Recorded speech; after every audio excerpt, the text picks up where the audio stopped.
Mavericks wasn't really on the radar. Not yet. Not yet. But like I said, I was connected with NorCal Surf Shop, Sean Rhodes, and those guys. And it was a different time growing up. They didn't want anyone around, or you couldn't just paddle out to the spots. It was kind of like, but I did always go solo. So I just show up and kind of do my thing. Sean and I became friends regardless of what was going on. He was like making my boards and doing stuff. And I came back and I'd always go surf Ocean Beach. I got tired of paddling out. The waves were huge. I'd get pounded. There were days I'd go out, I couldn't even get out. I was like, I can't even get out there. And I'd go home and like, dude, what am I doing?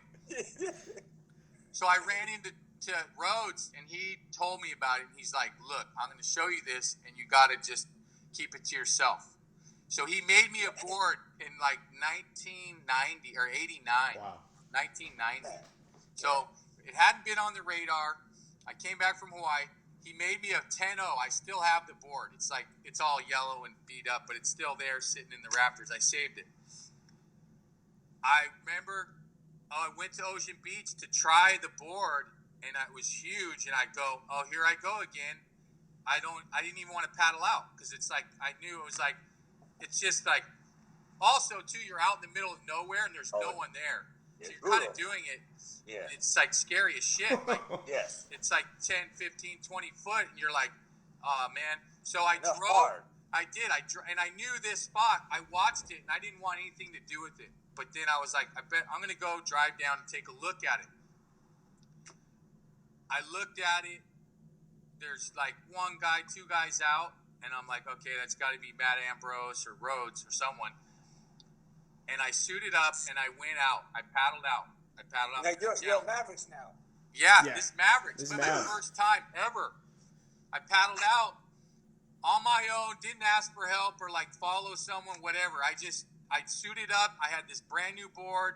I felt my confidence was up and physically and mentally. I was like, I can do this. You know, it wasn't the biggest of biggest days. It was.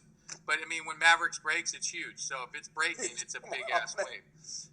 It was something I've never seen either. It was just like, I think Waimea or like Boca Tule, like in Mexico. I've surfed a couple big waves down there, but nothing like that. Nothing like this here. And then I paddled out, and I made it, and I sat on the shoulder, and I watched, I think it was Matt Ambrose, which is another NorCal guy, Charger. I watched him get one and drop in and disappear, and I'm in the channel, and I'm like, I couldn't believe, actually, I'm like, oh my God, it's bigger than, you know, so it's far out there, you don't realize how big it is, because it just looks like a big wall.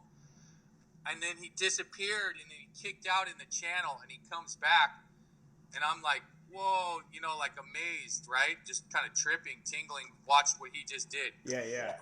I'm kind of like, now, okay, it's my turn. I'm kind of inching over into the bowl, but I'm still like, I'm not going over there. I need to feel it. So I did. And then all of a sudden a set came, and here we go. It's mine. There's no one there. It's like, go. Here you go. This is what you came for. And I remember turning and just not looking back and just getting that first wave. And I was more on the shoulder. I wasn't deep in the bowl or anything. It was like my first wave, but I just caught it like a West bowl. Like it kind of swung. It's like, here you go. It swung over to me. Like, here you go. Yeah. That one wave did it. That changed my whole life. I'll never forget it. I dropped in. I made the turn. I made it all the way to Mushroom Rock, kicked out.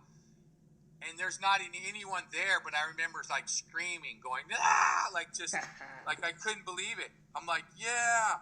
Like to myself, I'm like screaming at my, you know, because I just accomplished pretty much like my biggest, like kind of like a master's degree. So like I talk about, I didn't go to school or anything, and I kind of bailed on that. It felt like at that point right then and there that I had gotten to a point where I felt like I got a crown or torch, or I got a, you know, I was like, oh, I can do this. Yep. It was like a light went off too. I got excited.